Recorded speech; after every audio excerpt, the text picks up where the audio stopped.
मोटू पतलू दोनों एक दूसरे से बहुत मोहब्बत करते थे और उन्होंने पसंद की शादी की थी। दोनों हंसी खुशी रह रहे थे। लेकिन मोटू की माँ बोक्सर इस शादी से बिल्कुल खुश नहीं थी और उसे पतलू बिल्कुल भी पसंद नहीं थी। बोक्सर हमेशा से यह चाहती थी कि नायरा उसकी बहू बने, जो कि उसकी बहन की बेटी थी। वो बहुत सुंदर लड़की थी। मोटू जी, आज रात को आप थोड़ा जल्दी आइएगा। मैं डॉक्टर के पास जाना चाहती हूँ। मैं अपना चेकअप करवाना चाहती हूँ। क्या क्या तुम्हें बुखार है? तुम्हारी तबीयत ठीक नहीं है? तुम डॉक्टर के पास क्यों जाना चाहती हो?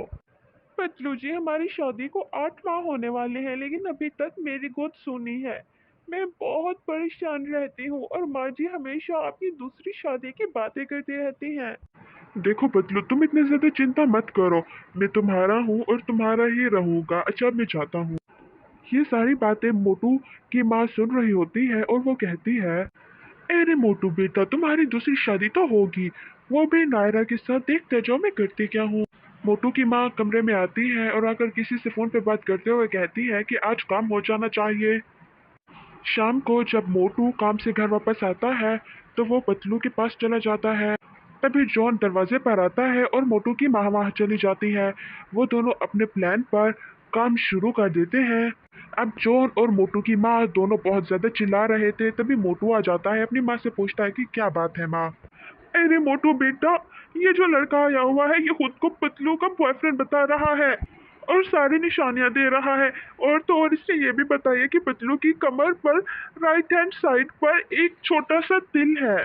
देखिए, मैं बिल्कुल झूठ नहीं बोल रहा। तुमसे पहले पतलू मेरी गर्लफ्रेंड थी। हम दोनों साथ रहते थे। इनफैक्ट वो मेरे बच्चे की माँ भी बनने वाली थी। फिर हमारा ब्रेकअप हो गया और दरमियान में तुम आ गए। तुम्हारी वजह से मैंने अपना बच्चा खो दिया है। लेकिन अब मैं वापस आ गया हूँ। मुझे मेरी पतलू वापस चाहिए, चाहे कुछ भी हो जाए, मैं उसे लेके ही जाऊंगा। तभी मोटू बहुत ज्यादा गुस्से में पतलू के पास आता है, उसके मुंह पर एक तमाचा मारता है और उसे कहता है, मैंने तुमसे बेहद मोहब्बत की, लेकिन बदले में तूने मुझे बेवफाई दी। बाहर तेरा बॉयफ्रेंड आया हुआ है। मैं कहता हूँ अभी यहाँ से कहीं दूर चली जाओ, नहीं तो मैं तुम्हें जिंदा नहीं छोड़ूंगा। पतलू बहुत ज्यादा रोती और चिल्लाती है, लेकिन मोटू पर पतलू की बातों का कोई असर नहीं हो रहा था।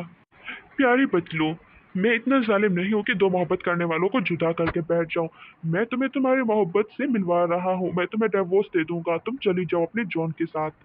पतलू पहली बार जॉन को देखती है। उसे समझ नहीं आ रहा होता कि जॉन ने ऐसा क्यों किया है, उसने उसका क्या बिगाड़ा था। वो जॉन से बहुत ज्यादा नफरत करने लगती है। पतलू, अब हम एक हो जाएंगे, हमें एक दूसरे से कोई जुदा नहीं कर सकता। चलो, मैं तुम्हें अपने घर लेकर चलता हूँ। बहुत जल्द हम दोनों शादी कर लेंगे और उसके बाद हंसी खुशी रहने लगेंगे। आज पतलू बहुत ज्यादा टूट चुकी थी। उसे मोटू से इस बात की उम्मीद नहीं थी। बढ़िया ही मुझसे पंगा लेने वाली और मेरे बेटे को मुझसे जुदा करने वाली।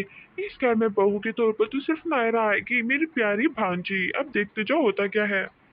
बाकी की कहानी नेक्स्ट पार्ट में। अगर आज की कहानी पसंद आई हो तो चैनल को सब्सक्राइब कर दे और बेल के आइकन को प्रेस कर दे।